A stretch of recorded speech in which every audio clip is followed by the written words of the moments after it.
தாங்க முடியாது.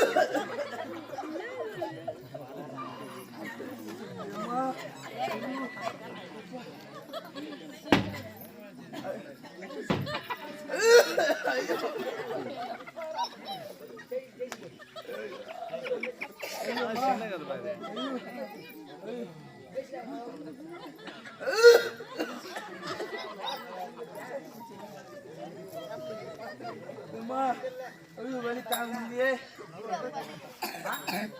உனக்கு ஒண்ணுமே தெரியாது. இவனை அடிக்க போனுமே ஏழுமே அங்க அச்சுதான் இவ்வளவு பேசி அவனை அடிச்சு அது மாதிரி ஆகிட போறேன். இவன் அடிக்க போகும்போது கூட வந்தனா இல்லையா?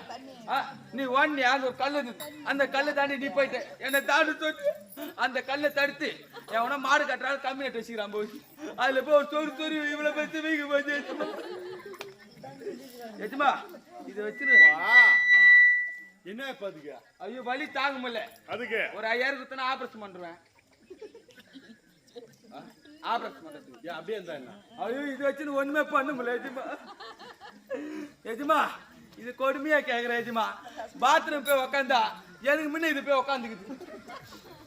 அது மட்டும் இல்ல, ஒரு பஸ்ல போய் சீட்ல போய் உக்காரலாம் பார்த்தா எனக்கு முன்ன இது போய் உக்காந்துக்குது.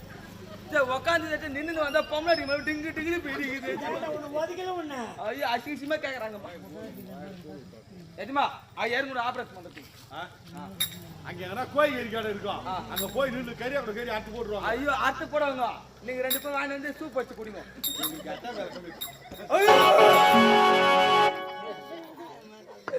எஜமா வலி தாங்க முடியல. அம்மா அனுப்பு புச்சும் பாத்துக்கு. அம்மா அனுப்பு புச்சும். யாரு? அம்மா. ஏண்டா இது அது புடிக்கிற கையடா இது? நீ ஏதோ புச்சிக்கிற இது புச்சான்னா வாய் அம்மா. ஒரு 5 நிமிஷம் தான் ஹாஸ்பிட்டல் மெடிசன் விட்டுவா. இதோ இங்கதான் இங்க இருக்குதாம்மா. அம்மா அனுப்ப. நீ மட்டும் வச்சிருந்தா எப்படிதான் கொஞ்சம் அனுப்பா. ஆமா சிரிக்கிறா பாரு. அவன் மாடு கட்டி தேடி அவ அனுப்பு கொஞ்சம். என்ன என்னம்மா அது பொடி தேடியா?